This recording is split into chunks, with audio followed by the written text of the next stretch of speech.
مجھے خبر دی محمد بن حسن بن ولید نے، انہوں نے کہا کہ ہم نے بیان کیا محمد بن ابی قاسم ماجولیہ سے، انہوں نے سنا محمد بن علی سیرفی سے، انہوں نے حماد بن عیسیٰ اور عثمان بن عیسیٰ سے، اور حماد بن عیسیٰ نے کہا کہ ہم نے بیان کیا ابراہیم بن عمر یمانی نے، انہوں نے سلیم بن قیس سے سنا۔ اب یہ اس پوری سند میں عزیزان گرامی قدر آپ کو کہیں پر بھی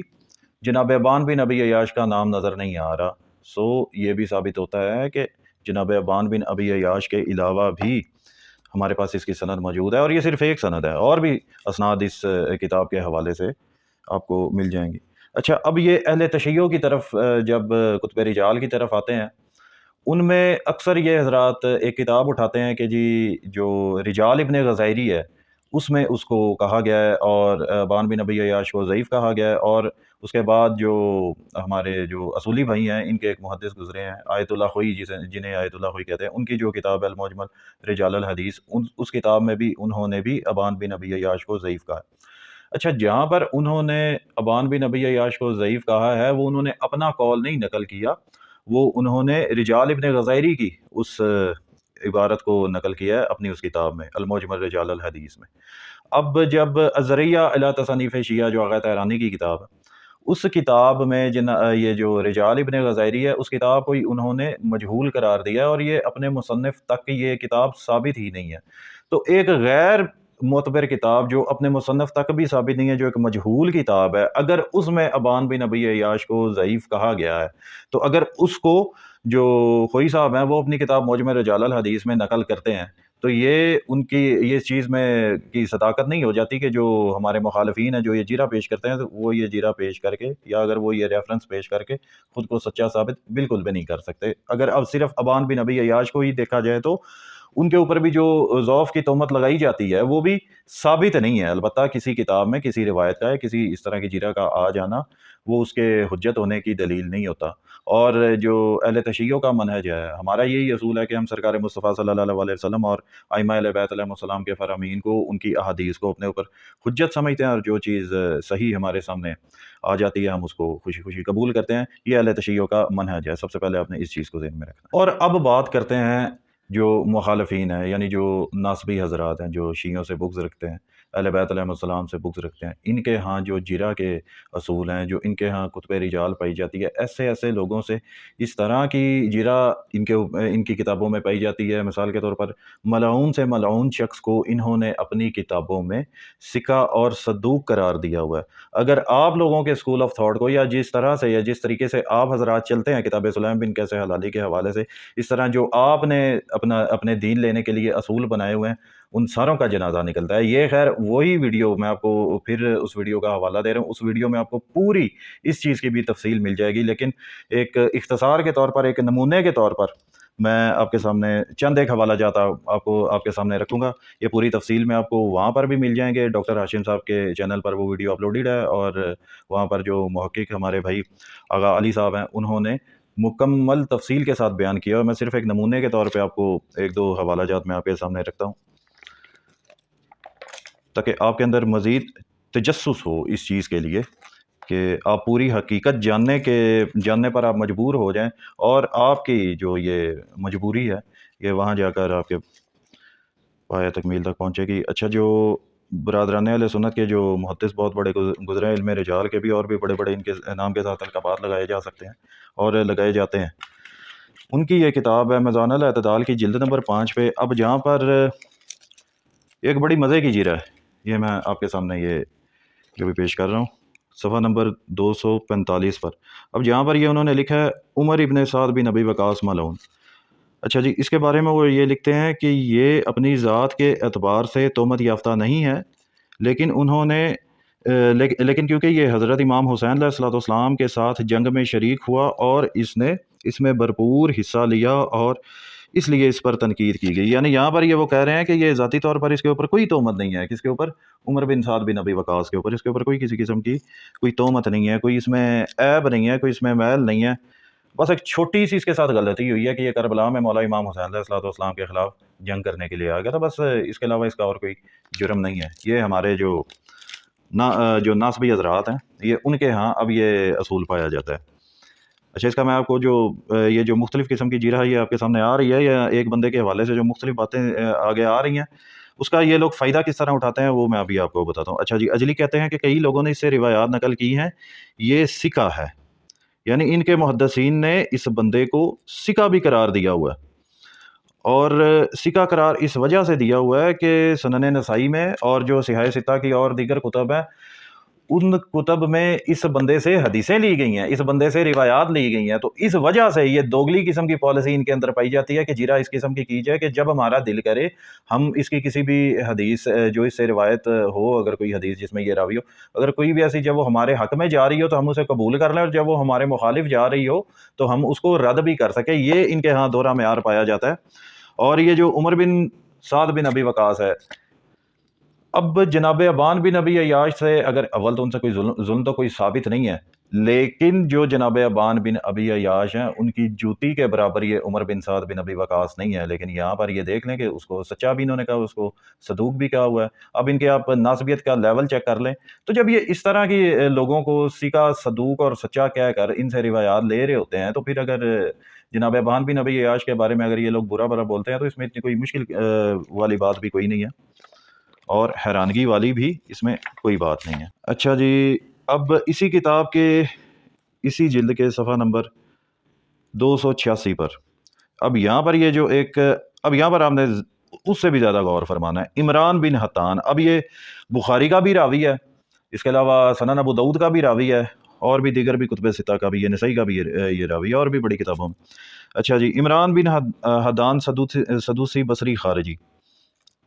اس نے سیدہ عائشہ سے جبکہ اس سے صالح بن سرج نے روایات نقل کی ہیں، اس کی حدیث کی مطابقت نہیں کی گئی۔ یہ بات عقیلی نے بیان کی کہ انہوں نے کہا کہ یہ خارجی تھا۔ اب آگے یہاں پر یہ نیچے ہائی لائٹ کیا ہوا ہے، کیونکہ عمران نامی راوی اپنی ذات کے اعتبار سے صدوق ہے، یہ دیکھیں وہی آ گیا، یہ اپنی ذات کے اعتبار سے صدوق ہے۔ یحییٰ بن ابو کثیر، قتادہ، محارب بن دثار نے اسے روایات نقل کی ہیں۔ اجلی کہتے ہیں کہ یہ تابعی ہے، سکہ ہے۔ امام ابو داؤد کہتے ہیں کہ دوسرے فرقوں سے تعلق رکھنے والے لوگوں میں سب سے زیادہ احادیث خارجیوں سے منقول ہیں۔ اچھا جی، یعقوب بن شیبہ نے یہ بات بیان کی ہے کہ ان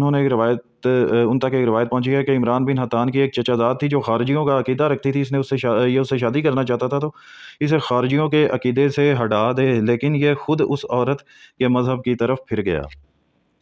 یعنی جس کا یہ عاشق تھا اپنے چچا زاد کا، اس کے ساتھ اس کی شادی کروائی گئی تھی تاکہ وہ اپنے جو اس کے جو باطل عقائد و نظریات ہیں ان کو یہ چھڑوا دے گا، لیکن یہ خود اس کے ساتھ، اب ظاہری بات ہے وہ جس طرح کہتے ہیں نا کہ جی محبت اندھی ہوتی ہے، محبت اندھی ہو نہ ہو لیکن نفرت اور بغض یہ لازمی اندھا ہوتا ہے، اور یہ مولا علی علیہ الصلوۃ والسلام سے اتنا یہ بغض رکھتا تھا یہ عمران بن حطان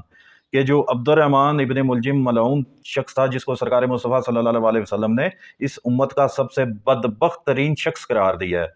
اس ابن ملجم ملعون کے بارے میں اس بندے نے قصیدے پڑھے ہوئے ہیں جس کا نام ہے عمران بن حطان۔ اب آپ خود اندازہ لگا لیں کہ یہ ان لوگوں کے اندر کس حد تک بغض علی بھرا ہوا تھا، اور کس حد تک یہ لوگ مولا علی علیہ الصلوۃ والسلام سے اور اہل بیت علیہ السلام سے بغض رکھا کرتے تھے، نفرت کیا کرتے تھے۔ اس طرح کے لوگوں سے جو صحاح ستہ میں جو روایات لی گئی ہیں بھرمار پڑی ہوئی ہے۔ اب ایسا شخص یہ عمران بن حطان ہے جس سے یہ یہاں پر اب آپ خود ہی ملاحظہ فرما لیجئے گا کہ جہاں سے اس کا یہ سٹارٹ ہوتا ہے کس سے یہ روایات لیا کرتا تھا۔ اچھا جی، اب ان کے جو بڑے بڑے ائمہ گزرے ہیں انہوں نے انہیں سکہ، صدوق، سچا کہا ہوا ہے، اور کہتا ہے کہ خارجیوں میں سب سے زیادہ جو احادیث ہیں وہ لی ہی ہم نے اس سے عمران بن حطان میں سے، اور عمران بن حطان سے لے کر انہوں نے کہاں پر لکھ دی ہیں؟ صحاح ستہ، بخاری، مسلم، ترمذی، ماجہ، ابو داؤد، نسائی وغیرہ میں۔ ان کی ایک اور میں آپ کو ایک لطیفہ بھی اور ان کی عجیب و غریب جیرہ بھی آپ کے سامنے میں پیش ایک اور کرتا ہوں۔ یہ وہی میزان الاعتدال کی یہ جلد نمبر 3 ہے، اور اس کے صفحہ نمبر 354 پر یہاں پر یہ شبس بن ربی کے اوپر یہ جیرہ کرتے ہوئے کہتا ہے یہ شبس کون ہے، یہ آگے چل کے پتہ کرتے ہیں۔ یہاں پر یہ ازدی کہتے ہیں کہ یہ وہ پہلا شخص ہے جس نے حرورہ کو حرورہ بنایا، لیکن اس میں بھی غور و فکر کی گنجائش کی جاتی ہے۔ امام ذہبی کہتے ہیں کہ اس نے خارجیوں سے علیحدگی اختیار کر لی، اور اس نے توبہ کی اور یہ نیکوکار بن گیا۔ عزیزان گرامی کے در یہاں پر یہ جو ان کے امام شمس الدین ذہبی صاحب ہیں وہ یہاں پر یہ فرما رہے ہیں کہ یہ شخص پہلے خارجیوں میں شامل تھا اور بعد میں اس نے توبہ کر لی تھی، یہ شبس ابن ربیع نے، اور اس شبس ابن ربیع نے ایسی توبہ کی، یہ ایسا متقی اور پرہیزگار بن گیا کہ یہ بھی کربلا میں مولا امام حسین علیہ الصلوۃ والسلام کے خلاف ایک لشکر لے کر، ایک دستہ لے کر یہ بندہ آ گیا تھا۔ اتنا نیکوکار بن گیا تھا کہ جب اس نے خارجیوں سے جان چھڑائی نا، جب اس نے خارجیت کو چھوڑ دیا، اس کے بعد یہ اتنا نیکوکار پرہیز اور نمازی پرہیزی یہ بن گیا کہ کربلا میں مولا امام حسین علیہ الصلوۃ والسلام کے خلاف یہ اس شخص نے لشکر کشی کی تھی۔ اور اس سے ابو داؤد میں آپ کو روایات نظر آ جائیں گی، صحیح ستہ کی جو دیگر کتابیں ہیں ان کتابوں میں اس بندے سے روایات نقل کی گئی ہیں۔ یہ ابان بن نبی عیاش جو ہے وہ اب اس سے بھی برا ہے۔ اب اسی کتاب کی آگے صفحہ نمبر 378 پر یہاں پر یہ ایک اور خبیث کا جو تذکرہ انہوں نے کیا ہوا ہے، شمر ابن ذی الجوشن ملعون۔ اب اس شمر کے بارے میں وہ لکھتے ہیں کہ اس نے امام حسین علیہ الصلوۃ والسلام کو شہید کرنے والوں میں سے ایک ہے، اور مختار کے ساتھیوں نے اسے قتل کر دیا تھا، یعنی جناب مختار نے اس کو واصل جہنم کیا تھا۔ اچھا جی، ابو بکر بن عیاش نے ابو اسحاق سے بیان کیا ہے کہ شمر ہمارے ساتھ نماز پڑھتا تھا اور پھر یہ دعا کرتا تھا کہ اے اللہ تو یہ جانتا ہے کہ میں ایک معزز آدمی ہوں، تم میری مغفرت کر دے۔ میں نے کہا اللہ تعالیٰ تمہاری مغفرت کیسے کر سکتا ہے جب کہ تم نے نبی کریم صلی اللہ علیہ وسلم کے نواسے کو شہید کرنے میں مدد کی۔ اس نے کہا کہ تمہارا ستیہ ناس ہو، پھر ہم اور کیا کرتے؟ ہمارے حکمرانوں نے ہمیں ایسا کرنے کا حکم دیا تھا، ہم ان کی مخالفت نہیں کر سکتے تھے۔ اگر ہم ان کی مخالفت کرتے تو ہم اس گدھے سے زیادہ برے ہو جاتے جن پر پانی دھویا جاتا ہے۔ عزیزان گرامی قدر، ایک تو یہ اس شمر کی کارستانی یہ تو سب کے سامنے ہی ہے۔ اب اس شخص کو اپنی نمازیں پڑھنے پر اور رکوع و سجود پر ایک بڑا ناز ہوتا تھا، اور اس وجہ سے یہ بہت سارے ایسے بڑے بڑے لوگ ہیں، اب میں نام نہیں لینا چاہتا اختصار کے ساتھ، یہ بڑے بڑے لوگوں کی نظروں میں یہ ایک بڑا یہ معزز آدمی بھی ہوا کرتا تھا۔ کون؟ شمر ابن ذی الجوشن۔ اور اس سے بھی ایک چھوٹا سی کام ہوا تھا ان لوگوں کے بقول، یہ جو ناصبی حضرات ہیں، ان کے اگر اصول کو مد نظر رکھتے ہوئے اس سے بھی ایک چھوٹا سا کام سرزد ہوا تھا کہ اس نے کربلا میں مولا امام حسین علیہ الصلوۃ والسلام کا سر مبارک جو تھا وہ بدن سے جدا کیا تھا۔ اب یہ وہ شمر ابن ذی الجوشن ہے، اس سے بھی ان لوگوں نے جو احادیث ہیں وہ اپنی کتابوں میں درج کی ہوئی ہیں، اس سے بھی احادیث لکھی ہوئی ہیں۔ اب ابان بن نبی عیاش کیا اب یہ اس سے شمر سے بھی جو تھا وہ برا تھا۔ عزیزان گرامی قدر، یہ ابھی کچھ بھی نہیں ہے، یا آپ یہی سمجھ لیں کہ ایک انتہائی میں اختصار کے ساتھ یہ جو ان کی جیرہ ہے ناصبی حضرات کی، اہل بیت علیہ السلام سے جو بغض رکھتے تھے کہ کس طرح کر کے ان لوگوں نے ان کے گناہ کے اوپر بھی پردہ ڈالنے کی کوشش کی، جو اہل بیت سے بغض رکھتے تھے ان کے گناہ کے اوپر پردہ ڈالنے کی الگ سے کوشش کی، اور ان کو نیکوکار، پرہیزگار، متقی اور نمازی بنا کر اپنی کتابوں میں ان کو لکھا، اور پھر انہی سے ہی ان لوگوں نے اپنی جو احادیث کی ان کی بڑی بڑی کتابیں ہیں ان کتابوں کو ان لوگوں نے مرتب کیا تھا۔ اب ایک اور اس میں جو یہ شمر والی آپ کے سامنے ایک چیز ہے، اس میں ان لوگوں کا جو نظریہ خلافت ہے اس کے بقول یا اس کے حساب سے جو یزید بن معاویہ ہے وہ ان لوگوں کے ہاں ایک خلیفہ راشد بن کے سامنے آ رہا ہے۔ یعنی جو لوگ تشیع کے عقیدہ خلافت بلا فصل اور امامت سے اختلاف کرتے ہیں، جو وہ دوسری طرف جاتے ہیں، تو ان کی لسٹ میں یزید بن معاویہ 6 نمبر پر ان کا خلیفہ راشد بنتا ہے۔ اب عزیزانہ گرامی قدر، جس شخص کو سرکار مصطفیٰ صلی اللہ علیہ وسلم نے اس امت کا سب سے برا اور بدبخت ترین قرار دیا تھا، یعنی ابن ملجم، عبد الرحمن ابن ملجم ملعون، اب وہ ان لوگوں کے محدثین کی نظروں میں فقیہ کیسے ثابت ہوتا ہے، اس کی ایک مثال میں آپ کے سامنے یہ پیش کرتا ہوں۔ یہ کتاب ہے الحدیث الموضوع فی فضائل معاویہ، یہ ہمارے برادران اہل سنت کے حنفی عالم ہیں، ان کا نام ہے قاری ظہور احمد فیضی صاحب، انہوں نے اس کتاب کو لکھا ہے۔ اس کے صفحہ نمبر 42 پر ابن ملجم بھی فقیہ تھا۔ اب یہ آپ خود پاز کر کے ملاحظہ فرما لیجئے گا۔ خلیفہ ثالث سیدنا عمر، یعنی جناب عمر بن خطاب کا قول ہے جس کے مطابق یہ فقیہ ثابت ہو رہا ہے۔ اب اس کے صفحہ نمبر 43 پر وہ لکھتے ہیں کہ یہ ان لوگوں میں سے تھا جنہوں نے قرآن اور فقہ سیکھی تھی۔ اس نے قرآن سیدنا معاذ ابن جبل سے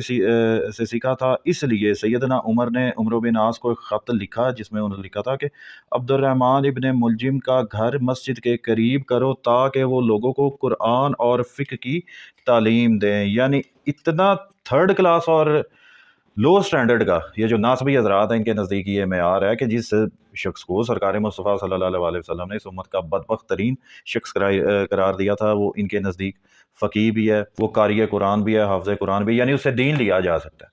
یعنی جو دین کے وارث ہیں سرکار مصطفیٰ صلی اللہ علیہ وسلم، وہ جس شخص کو اس امت کا بدبخت بندہ قرار دے رہے ہیں، ان ناسبیوں کے نزدیک یہ لوگ فقیہ ثابت ہوتے ہیں۔ جو جس شخص نے، یعنی جو شخص جس کے دل میں رئی کے برابر بھی بغض اہل بیت ہو یا بغض علی ابن ابی طالب ہو، وہ ان لوگوں کے نزدیک فقیہ بھی ہے، وہ ان لوگوں کے نزدیک نیکوکار بھی ہے، پرہیزگار بھی ہے۔ تو اب آپ خود اندازہ لگائیں کہ جو آئے لوگ تشیع پر، اہل تشیع پر جو لوگ تنقید کرتے ہیں، اعتراضات کرتے ہیں، ان کا لیول کیا ہے، ان کا معیار کیا ہے۔ یہ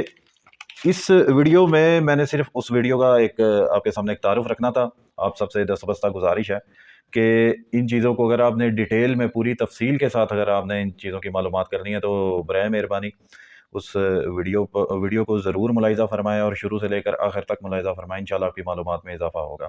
اور آگے انشاءاللہ ایسے راویان ان کے جو کتب رجال میں اور ان کی کتب حدیث میں جو موجود ہیں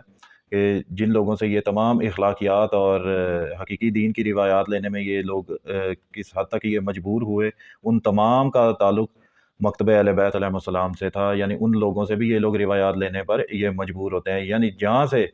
اسلام پروان چڑھتا ہے یا جن لوگوں کی روایات کی وجہ سے اسلام پروان چڑھتا ہے، وہ سارے کے سارے راویان محدثین وہ اہل تشیع ہیں، ان کی انہی کتابوں میں انشاءاللہ میں آپ کو وہ اگلی ویڈیو میں ثبوت کے طور پر میں آپ کے سامنے وہ پیش کروں گا۔ اور جہاں پر ان لوگوں کے دین کا جنازہ نکلتا ہے وہاں پر اس کی وجہ صرف یہی بنتی ہے، جیسے یہ چند ایک نمونے میں نے آپ تمام حضرات کی خدمت میں پیش کیے، اس کی وجہ یہ بنتی ہے کہ جو بغض اہل بیت علیہ السلام میں غرق تھے وہ ان کے نزدیک اس حوالے سے فقیہ ہیں، اس حوالے سے وہ ان کے نزدیک محدث بھی ہیں، مجتہد بھی ہیں اور حافظ قرآن بھی ہیں، اور ایک دین کا آپ کہہ لیں کہ ایک منبع ان لوگوں کے نزدیک وہ حضرات ہیں۔ اور جہاں پر غیرت کے متعلق ان لوگوں نے روایات لینی ہو، جہاں پر شرم و حیا کے متعلق ان لوگوں نے روایات لینی ہو، یا وہ روایات انہوں نے لینی ہو جو اسلام کے لیے ایک پازیٹیو ثابت ہوتی ہیں، اس وقت یہ اہل تشیع کے گھروں کے دروازوں کی چوکھٹ پر آ کے اپنے سر سے سجدے کرتے ہیں۔ وما علینا الا البلاغ المبین۔